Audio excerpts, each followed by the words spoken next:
Je suis Nadège Campère et je suis très heureuse que vous ayez cliqué sur ce lien. Merci beaucoup. Alors aujourd'hui, je vous propose d'écouter un article intitulé La voix, un outil de communication multidimensionnel. Écoutez pourquoi? Parce que j'ai choisi de faire lire cet article qui faisait quand même, je crois, 7 pages au départ par mon robot préféré pour des raisons de gestion du temps.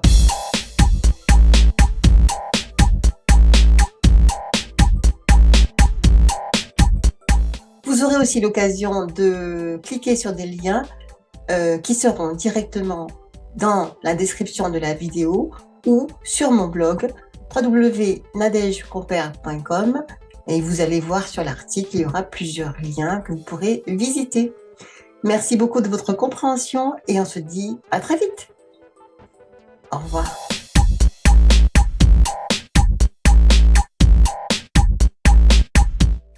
La voix, un outil de communication multidimensionnel, le 21 décembre 2022. L'un des outils de communication parmi les plus importants est notre voix, qui nous permet de nous adresser aux autres et de faire passer nos messages, lorsque c'est possible. Évidemment, je ne parle pas ici aux personnes qui souffrent de mutisme ou de surdité, car c'est encore un autre sujet. Mais saviez-vous que votre voix reflétait plutôt bien votre personnalité? En effet, pour quelqu'un d'expérimenté, la voix donne des repères sur notre culture, sur notre capacité à nous calmer, notre état émotionnel, calme, confiance, anxiété, impatience, notre capacité d'écoute, notre niveau d'énergie, et à un niveau basique, notre santé physique. Et bien que j'ai choisi l'image d'une jeune femme qui chante, je traite ici de la voix parlée. Et pourtant, combien de fois la négligeons-nous? Comme je l'ai rapidement expliqué dans ma conférence TEDx, notre voix nous parle. À l'heure où notre santé mentale, physique et sociale apparaît si préoccupante et onéreuse, il serait peut-être temps de l'écouter. Je dois avouer que je n'ai que très peu partagé cette conférence pour de multiples raisons. J'aurais voulu avoir tellement plus de temps pour dérouler ce merveilleux sujet. Cependant, j'ai encore eu quelques prises de conscience récemment. Voilà pourquoi j'ai décidé de reparler de ce sujet très important et de me rattraper ici. En portant attention à votre voix, vous saurez détecter les problèmes de posture et tous ceux qui y sont associés, maux du dos, troubles digestifs, troubles du sommeil, etc. Les problèmes respiratoires et tous ceux qui y sont associés, stress chronique, troubles ORL fréquents, etc. Les problèmes émotionnels et tous ceux qui y sont associés, stress, anxiété, angoisse, dépression, troubles relationnels, etc. La voix, les effets et les causes. En 2017, après que j'ai quitté mon métier d'orthophoniste libéral, où je pratiquais les rééducations vocales avec succès, je me suis intéressée au coaching oratoire et à ceux qui le pratiquaient. J'ai entendu des conseils sur ces facteurs qui font la voix, variation de la hauteur, du rythme et de l'intensité, des conseils sur la posture, comme ouvrir les bras, ouvrir le torse, etc. Je crois cependant qu'il faudrait d'abord chercher plus d'authenticité avec soi-même avant de chercher à maîtriser ces paramètres. En effet, dans une communication normale, c'est ce qui se passe à l'intérieur qui détermine ce qui se passe à l'extérieur. C'est le même principe enseigné à l'école d'acteurs Actors Studio où l'acteur va chercher des émotions qui s'exprimeront ensuite plus naturellement et plus authentiquement dans son jeu. Ainsi, on évitera de prendre volontairement des pauses et de faire des inflexions de voix qui vont sonner faux ou nous donner un comportement un peu robotique, dénaturé et compassé, pour revenir à quelque chose de plus fluide et naturel. Partir de la cause pour arriver à l'effet. Par ailleurs, il ne s'agit pas que de se servir de sa voix pour étudier, passer un concours ou travailler, mais de bien gérer sa santé en tenant compte des précieux indices donnés par notre voix. Comme je l'ai déjà dit plus haut, celle-ci est déterminée par plusieurs facteurs, rythme, prosodie, timbre et intensité, eux-mêmes déterminés par nos émotions et notre personnalité. Dans mon approche du coaching vocal et de la communication, nous n'utilisons pas ces indices pour manipuler les autres en commençant par nous tromper nous-mêmes, ni les convaincre de quoi que ce soit. Mais nous en tenons compte pour mieux prendre soin de nous-mêmes, mieux communiquer avec nous-mêmes, avec authenticité et enthousiasme, ce qui par conséquent va nous permettre de mieux communiquer avec les autres. Lorsque nous sommes clairs avec nos propres intentions, le message passe mieux, et nous sommes alors certainement plus convaincants pour notre cible. Je rappelle ici que JOIE est un acronyme pour je JE et JU, orthophonie, interaction et enthousiasme. J'en parle plus en détail sur la page communication de mon site internet www.nadjecompé.com. Des indices de santé qui doivent nous alerter. Aussi, pour ces raisons de santé mentale, physique et sociale, plusieurs indices devraient nous alerter. Comme pour tout autre symptôme, au lieu de ne prendre que des cachets ou autres médications pour les résorber rapidement sans les écouter, soyons plus attentifs car plus tôt nous aurons écouté notre voix, moins les conséquences seront graves. Je vous parle de mon point de vue d'orthophoniste ayant exercé pendant 29 ans, moi qui ai trop souvent été témoin de troubles post-opératoires, exemple. Blessure de la thyroïde, voire, dans les plus graves des cas, de résection des cordes vocales ou d'opérations encore plus invasives, dans le cadre de cancer de la gorge ou de la langue. Ces indices sont maux de gorge, troubles inflammatoires, angine, laryngite, pharyngite. Raclement de la gorge, toux et rhume fréquent. Fatigue vocale, dysphonie et aphonie récurrente. Voix trop faible. Voix trop forte. Voix trop aiguë ou trop grave. Voix enrouée, serrée, rauque, granuleuse, chevrotante, etc. Difficulté à moduler la voix. Débit trop lent ou trop rapide. Difficulté respiratoire pendant la parole, apnée, souffle court. Entre parenthèses, on peut très souvent entendre les inspirations forcées et superficielles chez de nombreuses personnes lorsqu'elles prennent la parole. Commencez à y faire attention. En lien avec cette mauvaise gestion respiratoire, la voix s'enroue au cours de la prise de parole avec raclement de la gorge fréquent. Exemple. Conférence sur la cohérence cardiaque et la gestion du stress, à partir de 56 minutes, deuxième intervenant. On voit bien l'évolution de la voix sur 25 minutes, avec cette particularité respiratoire haute, l'inspiration forcée, superficielle et mauvaise pour les cordes vocales. Vous en profiterez pour écouter une conférence sur la gestion du stress par la cohérence cardiaque. Le premier intervenant, Charlie Kingy, utilise et recommande le même logiciel que j'utilise désormais depuis que je me suis formé avec l'Institut ATMAF, dont il parle dans la conférence. C'est l'Institut américain qui a développé le concept et les techniques de cohérence cardiaque avec une emphase sur la gestion des émotions. Suite des indices. Tension de la mandibule, bruxisme. Par ailleurs, on retrouve souvent des signes cliniques associés. Tension au niveau du cou, des épaules et du dos de manière générale. Troubles digestifs. Troubles du sommeil. Maux de tête. Acouphènes. À vrai dire, ces problèmes de voix sont tellement négligés qu'ils passent inaperçus alors qu'ils touchent une grande majorité de la population. Dans ce cas, est-il étonnant que la santé soit si malmenée et que le sujet de la santé soit encore si prégnant dans notre société ? Exemple. En septembre 2022, j'ai rencontré une formatrice qui se raclait souvent la gorge et disait ne pas trop pouvoir porter sa voix. En parlant avec elle, elle m'a confirmé souffrir d'aphonie de temps en temps et beaucoup trop souvent, vu sa profession. Je lui ai alors conseillé d'aller consulter une phoniatre. Elle avait déjà consulté son médecin traitant à plusieurs reprises mais jamais elle n'avait entendu parler de phoniatre. Encore plus récemment, décembre 2022, j'ai conversé avec une autre formatrice qui elle aussi, rapportait de fréquents épisodes de dysphonie et d'aphonie. Pour tout vous dire, j'ai parfois l'impression d'enfoncer des portes ouvertes, tant ces connaissances me semblent évidentes. Cependant, il est clair que c'est encore loin d'être le cas, d'où cet article. La prise en charge de la voix et la prévention santé par la gestion du stress. Les bénéfices du travail vocal. De ce fait, lorsqu'on regarde la longue liste des signaux liés aux problèmes vocaux, on peut aisément comprendre comment la voix peut aider à prévenir de nombreux troubles de santé. De manière très logique, voici les bénéfices que l'on peut tirer d'un travail sur la voix, à titre préventif comme à titre curatif. Bonne gestion respiratoire avant, pendant et après la parole, c'est-à-dire toute la journée. Bonne gestion du stress. Réduction voire élimination des effets du stress, qu'ils soient physiologiques ou d'ordre mental. Meilleure communication personnelle et interpersonnelle. Pour ma part, lorsque j'ai mis en pratique ces quelques clés, j'ai pu éliminer les angines à répétition, les insomnies et leurs effets néfastes, les maux du dos, les troubles de la peau, boutons de fièvre, eczéma, etc. Et au fur et à mesure de l'approfondissement de ma compréhension, j'ai pu regagner en énergie vitale, mieux gérer mes émotions et mon poids, mes relations humaines, etc. C'est véritablement un outil multidimensionnel. Que faire ? Ce que vous évoquez dans cet article me parle. Que dois-je faire ? Eh bien, tout dépend de l'intensité du problème.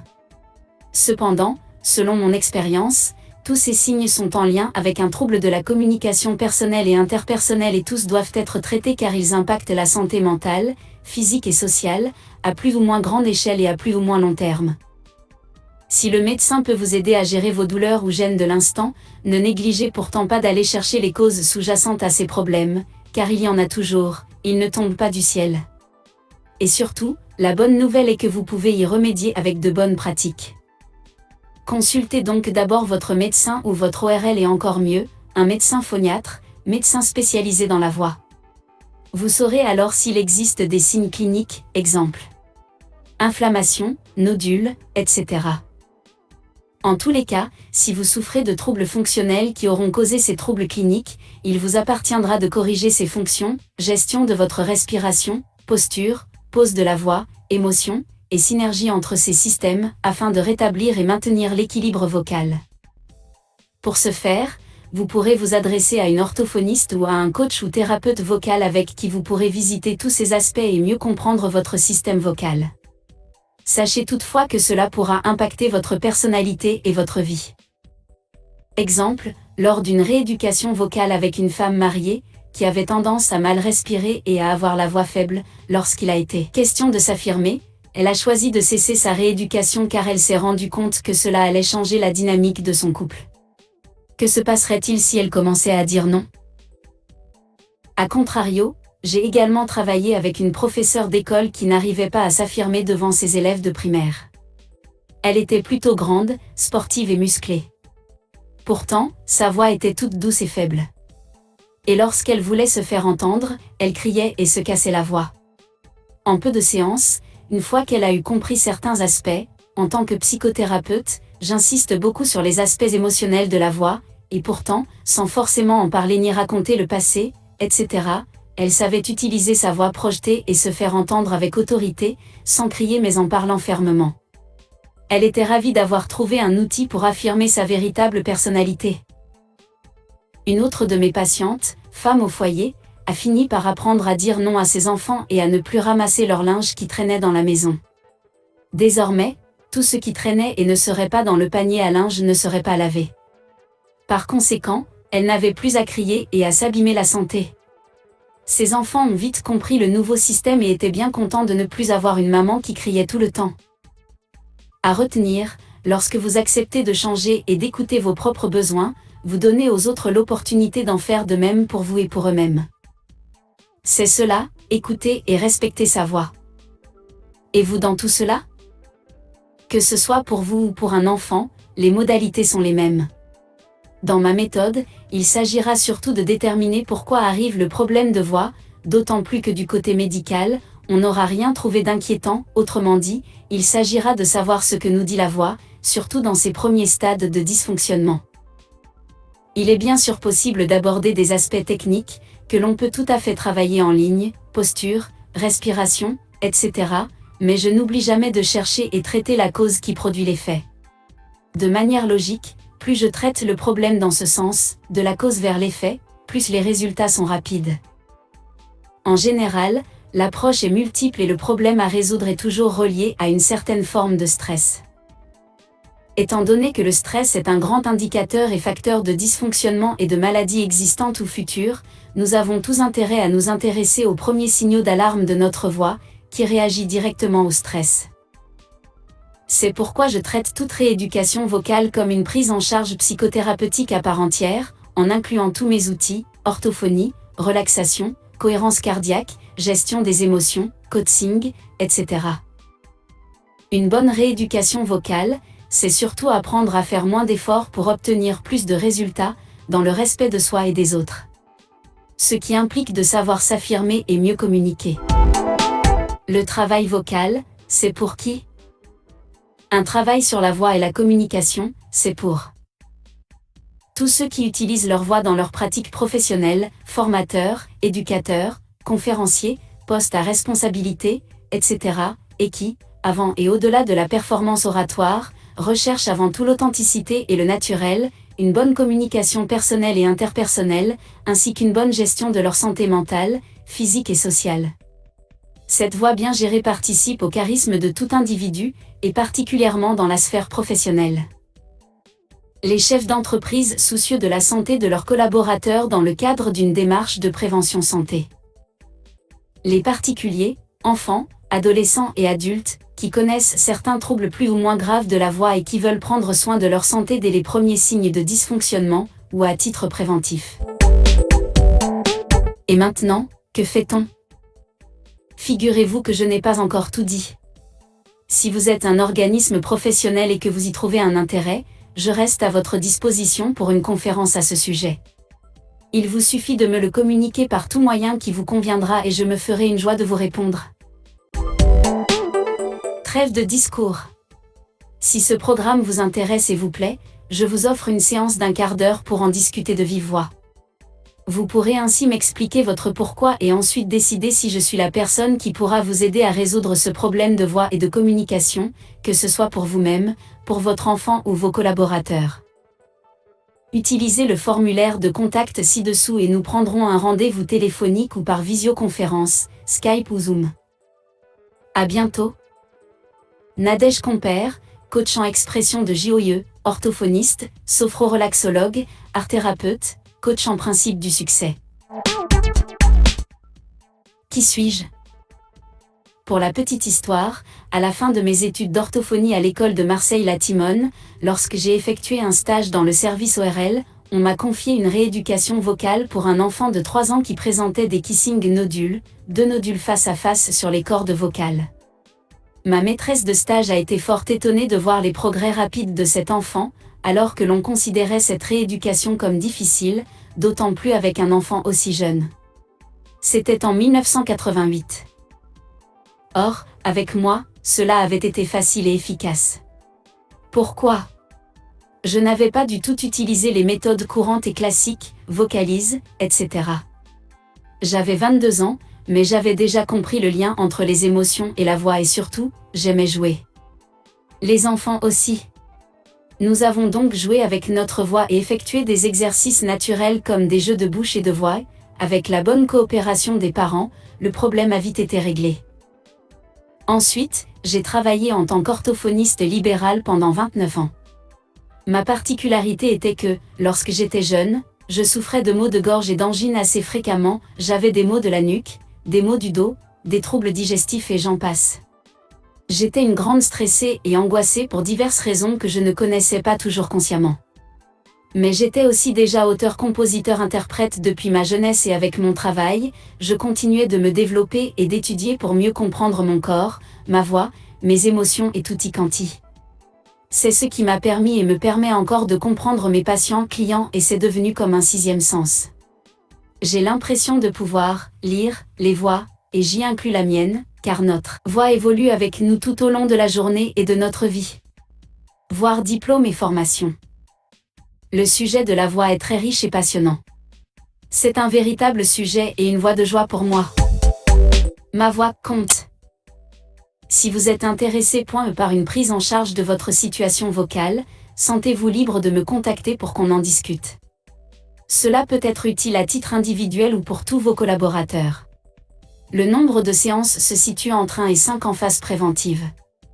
Vous l'aurez compris, cela peut vous éviter bien des désagréments. Si l'atelier « Ma voix compte » que je prépare vous intéresse, veuillez répondre aux questions du sondage en suivant le lien ci-dessous ou en cliquant sur l'image. J'utilise le tutoiement dans ce sondage.